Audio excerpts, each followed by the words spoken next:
నారాయణ కవికృత హితోపదేశ విగ్రహం సంధి 4వ భాగం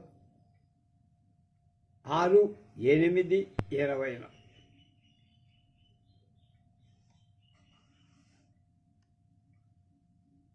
జ్యోతిష్కులు సూచించినటువంటి శుభముహూర్తంలో యుద్ధానికి బయలుదేరాడు రాజు చిలకరాజు.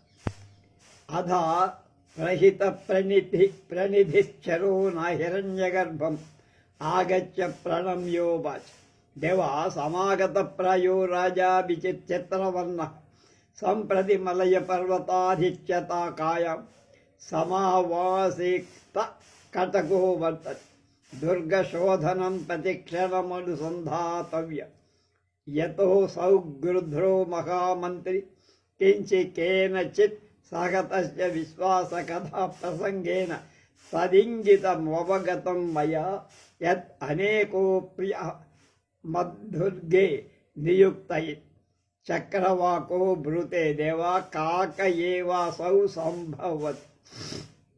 అక్కడ కర్పూర ద్వీపంలో ఉండే రాజహంస హిరణ్య గర్భుడి దగ్గరకి వెళ్ళి ప్రధాన గుప్తచారుడైన కొంగ ద్వారా పంపబడిన మరొక గుప్తచరుడైన కొంగ వచ్చింది.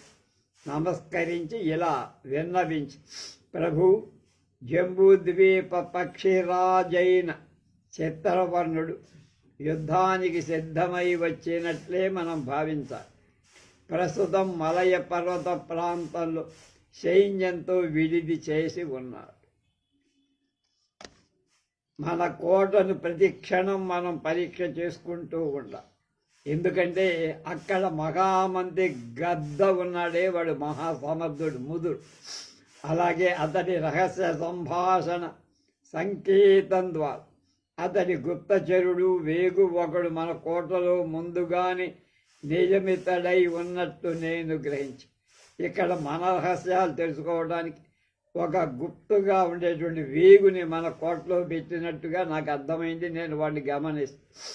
అది విని మంత్రి అయిన చక్రవాకం ఇలా చెప్పింది, ప్రభు, అతడి వేగు ఇప్పుడు ఇందాక మనకు వచ్చిన దగ్గర కాకి కావచ్చు అని. రాజాహ అంటే ఆహా అనంత చెప్పారు. నా కదాచిదేతజ్జీవం తదా కథం తేన సుఖస్యాభిభవోద్యోగం కృతః అపరంచ సుఖస్యాగమనాత్ తస్య విగ్రహోత్సాహః స చ చిరాదత్రాస్తే మంత్రీ బ్రూతే తథాప్యాగంతుకః శంకనీయః. రాజా ఆగంతుక అపి కదాచిదుపకారాత్ దృశ్యంతే శృణు సరోపి హితవాన్ బంధుర్బంధురప్యహితః పరః అహితో దేహజో వ్యాధి హితమారణ్యమౌషధం. ఆ మాట విని హిరణ్య గర్భుడు ఇలా అంటున్నాడు, అలా ఎప్పటి కాదయ్యా, కాకి వాడు పంపిన వేగు కాదు. అలా అయితే అతడు చిలకను అవమానించటానికి ఎందుకు ప్రయత్నిస్తాడు? అలాగే చిలక ఇక్కడికి వచ్చినప్పటి నుండే కదా అతడికి చిత్రవర్ణుడికి యుద్ధ ఉత్సాహం కలిగింది. ఈ కాకి అయితే చాలా కాలం ఇక్కడే ఉంది. అందుకు మంత్రి చక్రవాకం దాని తెలివితేటలు ఉపయోగిస్తూ ఇలా, అయినా ఇతడు కొత్తగా వచ్చిన వాడు, అందుకని మనం అనుమానించాలి అని. అది విని రాజు ఇలా చెప్పాడు, ఆగంతకులు కూడా, కొత్తగా అంటే చేరిన వాళ్ళు కూడా ఒకప్పుడు ఉపకర్తకులుగా ఉపయోగపడుతూ ఉంటారు. పూర్వం ఈ విషయంలో పెద్దలు ఏం చెప్పారు, ఇతరుడైన మేలు చేసేవాడు బంధువే, బంధువైన కీడు చేస్తే వాడు శత్రువే. తన దేహంలో పుట్టిందైన రోగం వాడికే మంచి కాదు, చెడు చేస్తుంది, ప్రాణం చేస్తుంది. అడవిలో పుట్టిందైన మూలిక మేలు చేస్తుంది, అది గ్రహించాలి అన్నాడు. అపరంచ అంతేకాక ఆసీద్వీరవరో నామ శూద్రకస్య మహీభృత సేవక స్వల్పకాలీన సదదౌ సుతం ఆత్మనః చక్రవాక పృచ్చతి కథమేతత్ రాజా కథయత్. అప్పుడు శూద్రకుడనే ప్రభుకు చెప్తున్నాడు. శూద్రకుడనే ఒక రాజు, వీరవరుడనే ఒక సేవకుడు ఉండేవాడురా. అతడు చాలా కొద్ది కాలంలోనే కొత్తగా కొలువులో చేరినవాడైన రాజు యొక్క హితం కోసం, మంచి కోసం తన కొడుకుని దుర్గాదేవికి సమర్పించాల్సి వచ్చింది. సమర్పించాడు. అప్పుడు చక్రవాకం అడిగింది, ఏమిటా కథ చెప్పరా అబ్బాయి. అప్పుడు రాజు చెప్పసాగాడు. ఆ కథ 8వ కథ ఇందులో, వీరవర కథ. అహం పురా శూద్రకస్య రాజ్ఞః క్రీడాసరసి కర్పూరకేలి నామ్నః రాజహంసస్య పుత్ర్య కర్పూరమంజర్యా సహానురాగవ సభవ తతస్తస్వ్యసన తదా వీరవరో నామ మహాన్ రాజపుత్రః కుతశ్చిద్దేశాగత్య రాజద్వారముపగమ్య ప్రతీకారం ఉవాచ అహం వర్తనార్థీ రాజపుత్రః మాం రాజదర్శనం కార. తతస్థేనాసౌ రాజదర్శనం కారితో బ్రూతే, దేవా యది మయా సేవకేన ప్రయోజనమస్తి తదాస్మద్వర్తనం క్రియత. పూర్వం శూద్రకుడనేటువంటి ఒక రాజు ఉండేవాడబ్బాయి. ఆ రాజు ఒక క్రీడా సరోవరంలో కర్పూరకేళి అనే ఒక రాజహంస సకుటుంబంగా ఉండే. ఆ హంస పుత్రిక కర్పూర మంజరి. నేను ఆ కర్పూర మంజరిని ప్రేమించే రాజు చెప్తున్నాడు కదా. అందువల్ల ఆ కొలనులోనే ఉండేవాణిని. అప్పుడు వీరవరుడు అనే మహా మంచి గుణాలవాడు కలిగిన మహాగుణుడు అంటారు. అయిన ఒక రాజపుత్రవుడు వీరుడు ఏ దేశం నుంచి వచ్చాడో తిరిగి వచ్చాడు. రాజద్వారం దగ్గరికి వెళ్ళాడు.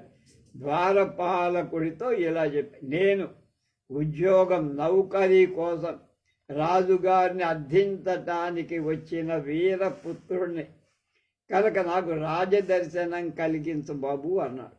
ద్వారపాలకుడు అలాగే అతడికి రాజదర్శనం కలిగించి అంతా అతడు ప్రభువుకు ఇలా విన్నవించుకున్నాడు. కొత్తగా వచ్చాడు. ప్రభు, నేను ఒకరిని అర్థిస్తూ వచ్చిన రాజపుత్ర జాతీయుడు. నా సేవ వల్ల తమకు ఉపయోగం ఉంటే ఏదైనా నౌకరి నాకు అనుగ్రహించండి. శూద్రక ఉవాచ. రాజు అయిన శూద్రకుడు ఇలా, కిం తే వర్త వీరవరో బ్రూతే ప్రత్యహం సువర్ణ 500 దేహి రాజాః కాతే సామగ్రి. వీరవరో బ్రూతే 2 బాహు తృతీయశ్చ ఖడ్గః. రాజా ఆహ నైతశక్యం. తచ్చుత్వా వీరవరః ప్రణమ్య చరితః అథ మంత్రిభిర్యుక్తం. దేవ దినచతుష్టయస్య వర్తనం దత్వా జ్ఞాయతామస్య స్వరూప కిం ఉపయుక్తోయమేతాద్వర్తనం సద్వర్తనం గృహణాత్ అనుపయుక్తో వా ఇతి తతో మంత్రివచనాదాహూయ వీరవరాయ తాంబూలం దత్వా 500 సువర్ణాన్ని దత్తా. శూద్రకుడు అడిగాడు, అబ్బాయి నీకు బాగానే ఉంది, నీ పోజు అంతా చూస్తే మంచి లక్షణాలు ఉన్న వాళ్ళ కనబడుతున్నా, నీ జీతం ఎంత అని. రోజుకు 500 బంగారు నాణ్యాలు ఇప్పించండి మహాప్రభో అన్నాడు. రోజుకు 500. నీ సామగ్రి ఏమిటయ్యా, నీ బలం ఏమిటి అని అడిగి. నాకు 2 చేతులు ఉన్నాయండి, 3వది నా ఖడ్గం, ఇవే నా ఆయుధాలు. ఇంత డబ్బు ఇవ్వటానికి వీల్లేదయ్యా అన్నాడు రాజు. అది విని వీరవరుడు రాజుకు నమస్కారం చేసి అక్కడి నుంచి బయలుదేరాడు. అప్పుడు మంత్రుడు ప్రభువుకు ఇలా విన్నవించాడు. ప్రభువు 4 రోజుల జీతం ఇచ్చి అతడి స్వరూపం పరీక్ష చేద్దాం. ఇతడు అంత జీతానికి అర్హుడో కాదో తెలుస్తుంది. అప్పుడు రాజు మంత్రుల మాట ప్రకారం వీరవరుణ్ణి వెనక్కి పిలిపించారు. తాంబూలంతో పాటు 500 బంగారు నాణాలు కానుకగా ఇచ్చేశారు. వర్తన నిధినియోగశ్చ రాజా సునిభృతం నిరూపిత తదర్థం వీరవరేణ దేవేభ్యో బ్రాహ్మణేభ్యో దత్త స్థితస్యార్థం దుఃఖితేభ్యః తదవశిష్టం భోజ్య విలాసవ్యయే ఏతత్సర్వం నిత్యకృత్యం కృత్వా రాజద్వారం ఆహర్నిశం ఖడ్గపాణి సేవతి. యదా చ రాజా స్వయం సమాదిశతి తదా స్వగృహమపి అనదు. తీసుకున్న అంత పెద్ద జీతాన్ని వీరవరుడు ఎలా ఖర్చు చేసేది రాజు రహస్యంగా చారులను పెట్టి తెలుసుకుంటుంటారు. అది ఇలా ఉంది. ఏం చేసేవాడు? సగం ధనాన్ని దైవ కార్యాలకు బ్రాహ్మణులకు ఇచ్చేవాడు. మిగిలిన సగంలో సగం అంటే మొత్తంలో 4వ వంతు దీనులకు దుఃఖితులకు దానం చేసి, మిగిలిన అంటే ఇంకొక 4వ వంతే ఉంది. 100 రూపాయలు ఇస్తే 75 ఆ రకంగా ఖర్చు పెట్టాడు. ఇంకొక 25 రూపాయలు మాత్రం తన ఆహారం కోసం, బట్టల కోసం, విలాసాల కోసం ఖర్చు చేస్తున్నట్లుగా అతడికి రాజు యొక్క చారులు అతడి దినచర్యను గ్రహించి చెప్పారు. అలా అతడి నిత్యకృత్యం నిర్వహించి రాత్రి పగలు ఏ మరవకుండా రాజద్వారం వద్ద ఖడ్గధారి అయి కాపలా కాస్తున్నారు. ఎప్పుడైనా రాజు స్వయంగా ఆజ్ఞాపిస్తే తన ఇంటికి పోతాడు, లేకపోతే అక్కడే కొలువంత.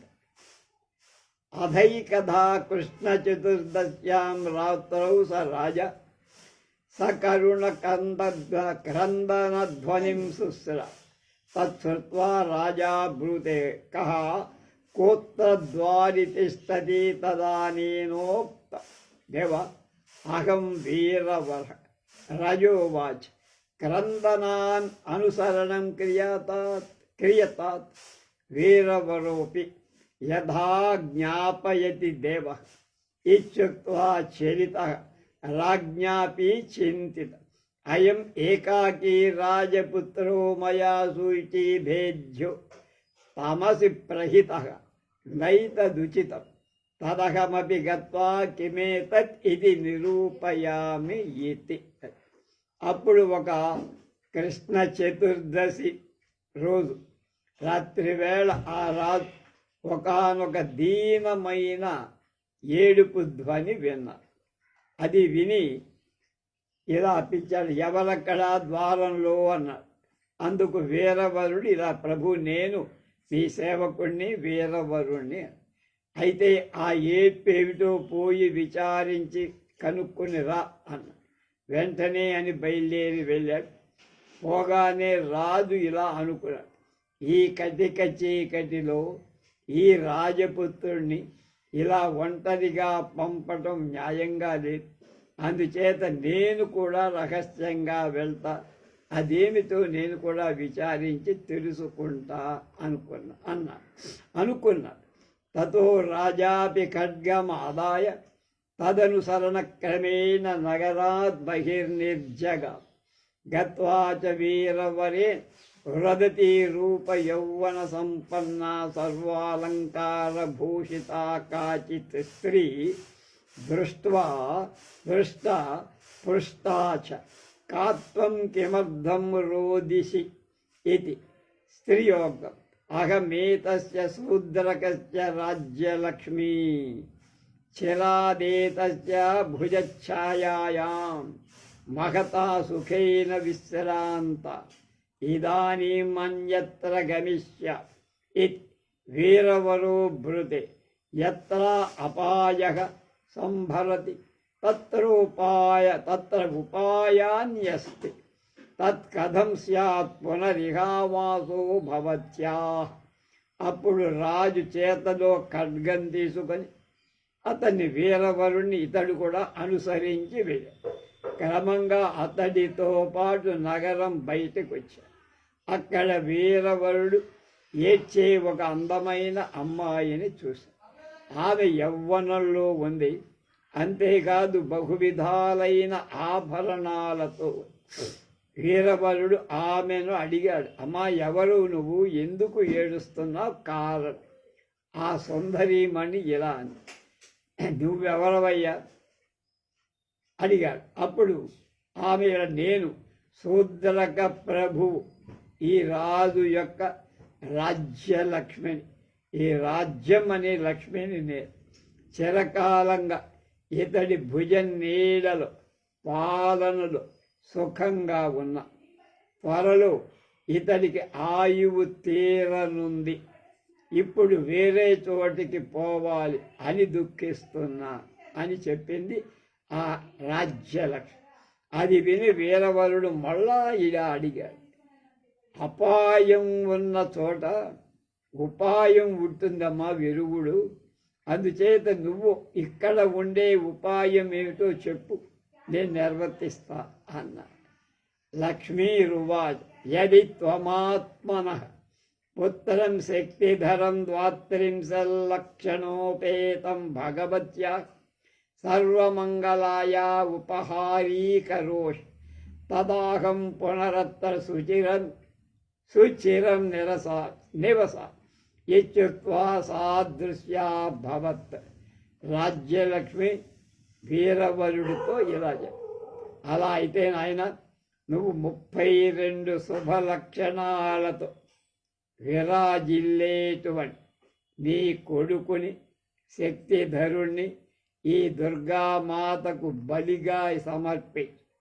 అప్పుడు రాజు చిరంజీవి అవుతాడు, నేను వెళ్ళాల్సిన పని ఉండదు, నేను మళ్ళా ఇక్కడ చాలా కాలం ఉంటా.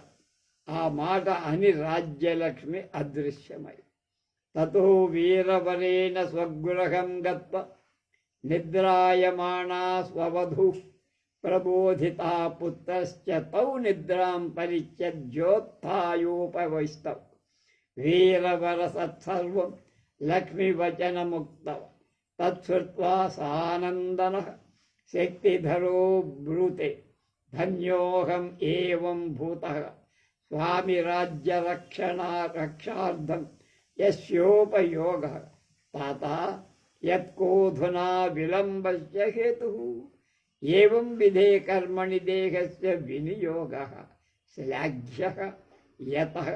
పెద్దలు ఏం చెప్పారు, ధనాని జీవితం చైవ పరార్థే ప్రాజ్ఞ ఉత్సృజేత్ తన్నిమిత్తో వరం త్యాగో వినాశే నియతే సతి. అప్పుడు వీరవరుడు ఇంటికి వెళ్ళాడు. నిద్రపోతున్న భార్యని కొడుకును లేపాడు. నిద్ర నుండి వాళ్ళు లేచి కూర్చోగానే రాజ్యలక్ష్మి చెప్పిన సంగతి వాళ్ళకి చెప్పాడు.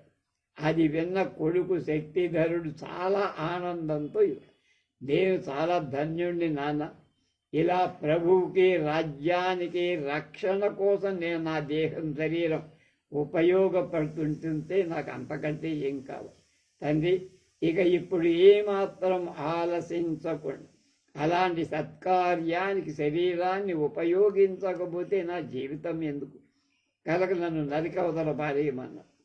ప్రాజ్ఞుడైన వాడు డబ్బును కానీ జీవితాన్ని కానీ ఇతరుల మేలు కోసం త్యాగం చేయడు. మరణం తప్పనిదై ఉండగా అలా చేయటం శ్రేష్టం కదా అన్న. శక్తిధర మాతో వాచ యజ్జేతన్న కర్తవ్యం తత్కేనాన్యేన కర్మణ గృహీతస్య మహావర్తనస్య నిష్క్రియో భవిష్యత్ ఇచ్చాలోచ్య సర్వే సర్వమంగళాయ స్థానం గత తత్ర సర్వమంగళాం సంపూజ్య వీరవరో బ్రూతే దేవి ప్రసీద విజయతాం శూద్రకో మహారాజ గృహ్యతామయం ఉపహార ఇత్యుక్త్వా పుత్రస్య శిరశ్చిచ్ఛేద తదో వీరవశ్చింతయామాస గృహీత రాజవర్తనస్య విస్తారః కృతః అధునా నిష్పుత్రస్య మే జీవితానేవ ఇచ్ఛాలోచ్ఛా మనః శిరచ్ఛిచ్ఛేద తత స్త్రియాపి స్వామి పుత్ర శోకాకార్తయ తద్ అనుష్ఠిత. శక్తివరుడి తల్లి ఇలా చెప్పింది, ఈ త్యాగం చెయ్యకపోతే ఇంతటి గొప్ప రుణం మీకు నెలకు 500, మామూలు కాదు, ఇవ్వాలంటే 5 లక్షలు లెక్కిందల తీర్చడం ఎలా సాధ్యమండి? కనుక ఇలా ఆలోచించి, అంటే తప్పనిసరిగా అబ్బాయిని సమర్పించాలని అందరూ ముగ్గురు దుర్గ గుడికి వచ్చి అక్కడ ఆ దేవిని పూజించే వీరవరుడు ఇలా ప్రార్థన, దేవి అనుగ్రహించి శూద్రక మహారాజ్ సర్వశుభాలు విజయం పొందుగా, ఈ కానుక తీసుకో అని ప్రార్థించి పుత్రుడి యొక్క శిరస్సు తెంపేశారు.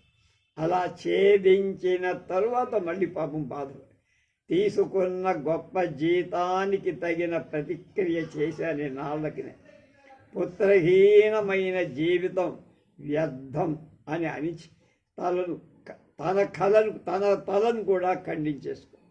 అప్పుడు వీరవరుడి భార్య, మగడు, పుత్రుడు మరణించటంతో దుఃఖం భరించలేక తాను కూడా అలాగే, అంటే ఆ ఖడ్గంతోనే తల నరుకు.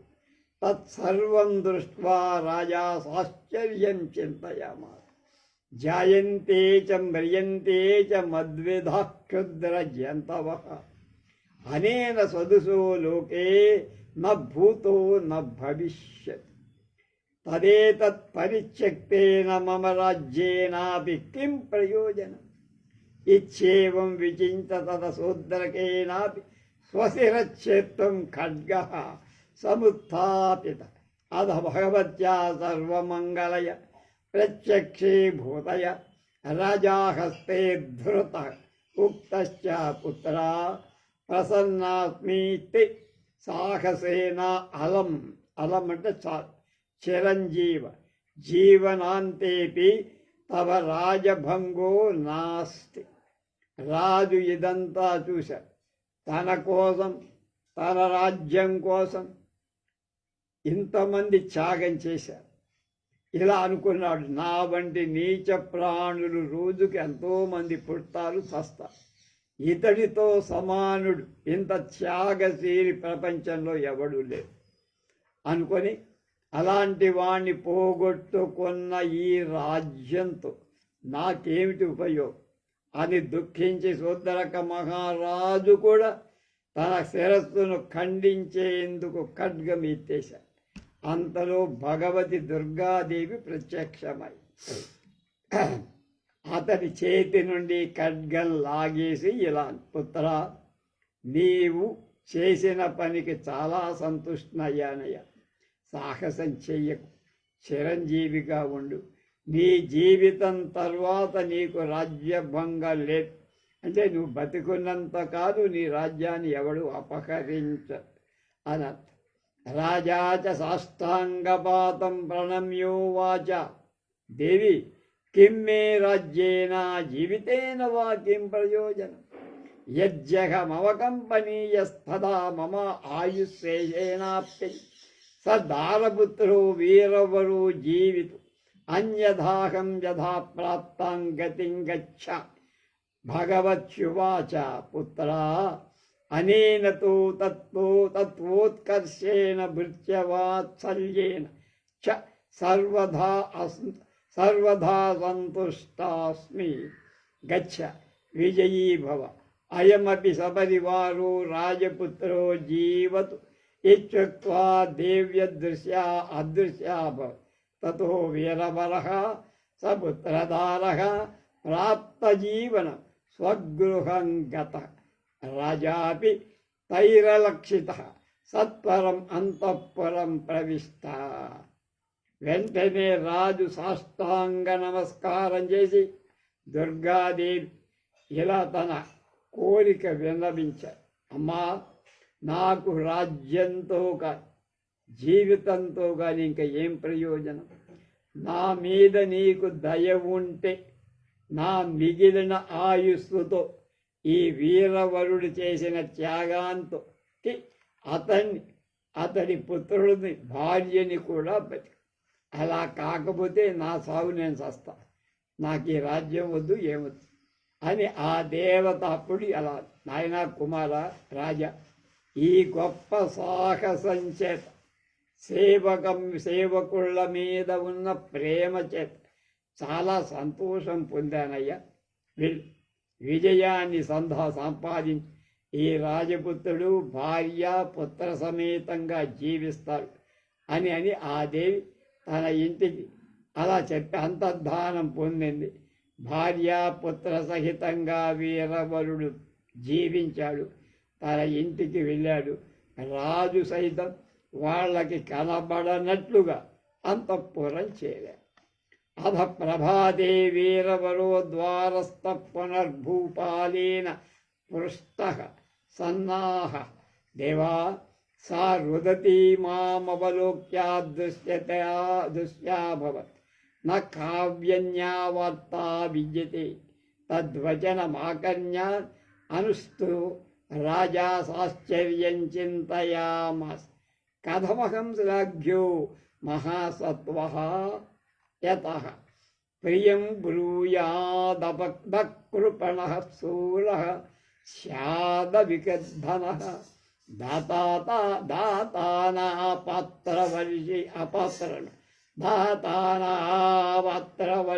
చ ప్రగల్భః స్యాదనిష్ఠురః ఏతన్మహాపురుషలక్షణమేతస్మిన్ సర్వమస్తి ఇతి. మర్నాడు పొద్దున్నే వీరవరుడు పూర్వం మాదిరిగానే ద్వారం వద్ద కాపలా కాస్తూ, ప్రభు రాత్రి విషయం ఏమిటి అని అడిగితే ఇలా చెప్పారు. ఆ ఏడ్చే యువతి నన్ను చూసి కనపడకుండా పోయింది, వేరే సమాచారం ఏం లేదు. అది విని ప్రభువు చాలా సంతుష్టుడై ఆశ్చర్యం పొంది ఇలా అనుకున్నాడు, ఈ మహాపురుషుణ్ణి నేను ఎలా ప్రశంసించాలి, ఏం చేస్తే వాడి రుణం తీరు. ఉదార చిత్తుడు ప్రియంగా మాట్లాడాలి, శూరుడు ఆత్మస్థుతి లేనివాడుగా ఉండాలి, దాత అయోగ్యులకు దాయనం చెయ్యని వాడుగా ఉండాలి, ప్రగల్భుడు కార్యసూర్యుడై ఉండాలి. ఆ మహాపురుష లక్షణాలన్నీ వీడిలో ఉన్నాయి. తతః స రాజా ప్రాతః శిష్టసభాం కృత్వా సర్వం వృత్తాంతం ప్రస్తుత్య ప్రసాదాత్ తస్మై కర్ణాటక రాజ్యం దదౌ. తత్కిమాగంతుకో యాతి మాత్రా దుష్టః తత్రాప్యుత్తమాధమ మధ్యమా సంతి చక్రవాకో బ్రూత్. యో కార్యం కార్యవచ్చాస్తి న కిం మంత్రీ నృపేచ్ఛయ వరం స్వామి మనోదుఃఖం తన్నాశో సత్వకార్య నత్వకార్యతః. ఆ తరువాత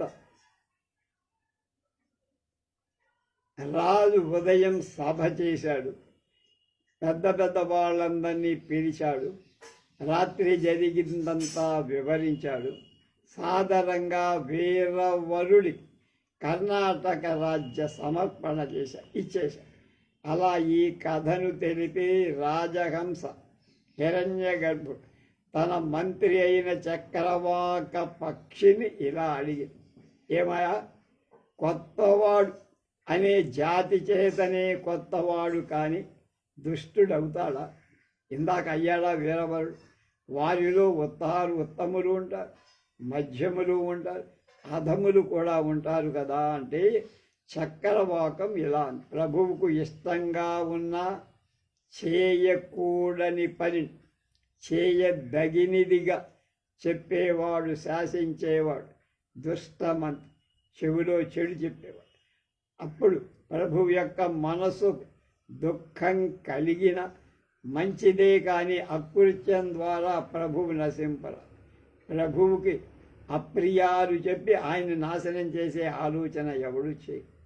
వైద్యో గురుశ్చ మంత్రీ చ యశ్చ రాజ్ఞః ప్రియం వద శరీరధర్మో కోశేభ్యః क्षिप्रं सा परिहीयते शृणु देवा पुण्याल्लब्धं यदेकेन तन्ममापि भविष्यति हत्वा भिक्षुं यतो मोहान् నిధ్యద్ధి నాపితో హతః. రాజు అడిగాడు, రాజా పృచ్చతి కథమే తత్. ఆ కథ ఏమిటో చెప్పలా బాబు అంటే చెప్పు. ఏ ప్రభువుకైతే వైద్యుడు, గురువు, మంత్రి ఈ ముగ్గురు ప్రియమైన మాటలు చెబుతారో ఆ రాజుకు వెంటనే క్రమంగా శరీరం, ధర్మం, ధనాగారం నశించుకో. రాజుకి ఆయన మనసుకు ఏది ఇష్టమో అది చెప్పేవాడు. అది గురువు చెప్పినా, మంత్రి చెప్పినా, వైద్యుడు చెప్పినా ఆ రాజ్యం మటాష్ అయిపోతుంది. అది చెప్పారా పెద్దలు. అలాగే మహారాజా వినండి, ఎవడో ఏదో పూర్వపుణ్య ఫలంగా పొందితే ఇది నాకు కావాలి అని ఆలోచించి అజ్ఞానంచే నిధిని ఆశించిన ఒక మంగలి సన్యాసిని చంపాడు. రాజు చేత మరణదండన పొందాడు అని. ఏమిటో తర్వాత కొత్త కథ చెప్తున్నావు, ఏమిటా కథ చెప్పు అన్నాడు. మంత్రి చెప్పటం మొదలుపెట్టాడు. 9వ కథ. నిధ్యద్ధి నా పితా తథ. నిధిని కోరే మంగలి కథ. నా పిత అంటే మంగళమ్మ. అస్త్యయోధ్యాయాం పురి చూడామణిర్నామ క్షత్రియ తేన ధనార్థినా మహతా క్లేశేన భగవాన్ చంద్రార్ధచూడామణి చిరమారాధిత తత క్షీణ పాపోసౌ స్వప్నే దర్శనం దత్వా భగవదాదేశాద్ అక్షేశ్వరాదిష్టోయ స్వమధ్యపాత్ర క్షౌరం కారయిత్వా లగుళహస్తః సన్ స్వగృహద్వారి నిభృతం స్థాశ. తతో యమేవాగతం భిక్షుకం ప్రాంగణే పశ్యత్ తం నిర్దయం లగుళప్రహారేణ హనిష్యత్. తతోసౌ భిక్షుక తక్షణాత్ సువర్ణకలశో భవిష్యత్. తేన త్వయా యావజ్జీవం సుఖినా భవితవ్యం ఇది. తతస్తదా అనుష్ఠితే తద్వృత్తం. అయోధ్యా నగరంలో చూడామణి అనే క్షత్రియుడు ఒక ఆయన ఉన్నాడు. వాటికి ధనం అధికంగా సంపాదించాలనే కోరిక కలిగి, అందువల్ల దీక్షతో చంద్రమౌళీశ్వరుడైన శివుణ్ణి ఆరాధి పాప విముక్తి పొంది శివుడి ఆజ్ఞ చేత ధనాధిపతి అయిన కుబేరుడు ఆ రాజుకు కలలో కనిపించి ఇలా బోధించారు. రాజా, పొద్దున్నే క్షౌరం చేయించుకో. ఒక గట్టి లాఠీని కర్రను పట్టుకొని నీ ఇంటి ద్వారం దగ్గర రహస్యంగా దాగి ఉండు. అప్పుడు నీ ఇంటి లోపలికి అంటే ఇంటి ముందరికి ఎవడు వస్తాడో, ఏ భిక్షుకుడు వస్తాడో వాడిని చూడగానే ఏమాత్రం దయ తలచకుండా కర్రతో బాధిపాలి. వెంటనే ఆ భిక్షుకుడు సన్యాసి బంగారు కలశంగా మారిపోదు. అందుకద నువ్వు బతికి ఉన్న నాళ్ళు సుఖంగా ఉండదు. అలా చెప్పి ఆ రాజు ఆ పని చేసి సంపద పొందాడు.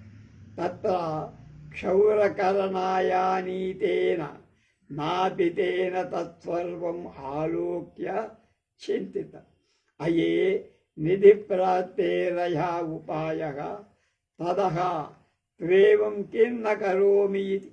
తదహ ప్రభృతి నాపితః ప్రత్యగం తథావిధో లగుళహస్తః సునిభృతం భిక్షో ఆగమనం ప్రతీక్షత్. ఏకదా తేన ప్రాప్తు భిక్షుర్ లగుళేన వ్యాపాదితః తస్మాత్ అపరాధాత్ సోపి నాపితో రాజపురుషైర్వ్యాపాదితః. అతోహం బ్రవీమి పుణ్యాల్లబ్ధం యదేకేన ఇచ్చ. అక్కడికి రాజుగారికి రోజు క్షౌరానికి వచ్చే మంగలి ఇదంతా విన్నాడు, చూశాడు. ఇలా అనుకున్నాడు, ఆహా, డబ్బు సంపాదించడం చాలా తెలివి, మంచి ఉపాయం, నేను కూడా అలాగే చేసి డబ్బు సంపాదిస్తాను అని అనుకొని ప్రతిరోజు గుండు గొరిగించుకునేవాడు. దిట్టమైన కర్ర చేత పట్టుకునేవాడు.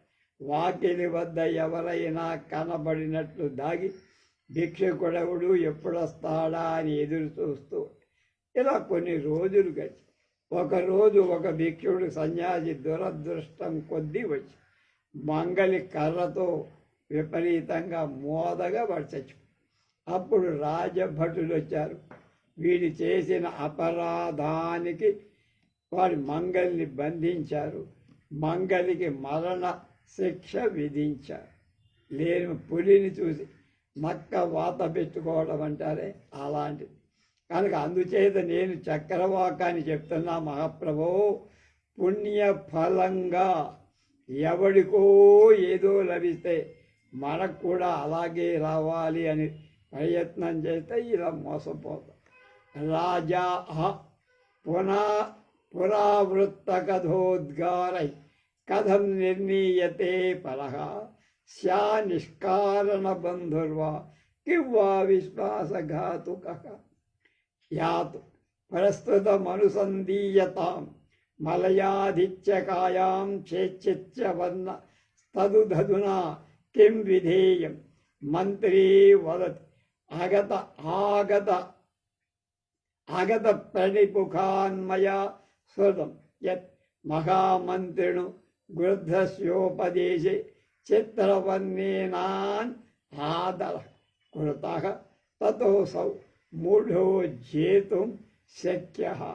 తథోక్తం లుబ్ధః క్రూరోల్లసో సత్యః ప్రమాదీ భీరురస్థిరః మూఢో యోధావ మంతా చ సుఖచ్ఛేద్యో రిపుః స్మృతః. అప్పుడు రాజు ఇలా అన్న, ప్రాచీన కథల ద్వారా, అంటే పూర్వం పెద్దలు చెప్పిన కథ, కొత్తగా వచ్చినవ అకారణ బంధువని కానీ విశ్వాసఘాతకుడని కానీ నిర్ణయించుకో. వాడి గుణాలు మనం తెలుసుకొని నిర్ణయం. ఈ విషయం వదిలేయండి, అలా చేద్దాం. ప్రస్తుత విషయానికి వద్దాం. మలయ పర్వత శిఖరాల్లో చిత్రవర్ణుడు విడిది చేస్తే మన పని ఏమిటి, మనం సైన్యాన్ని ఎలా సిద్ధం చేసుకో.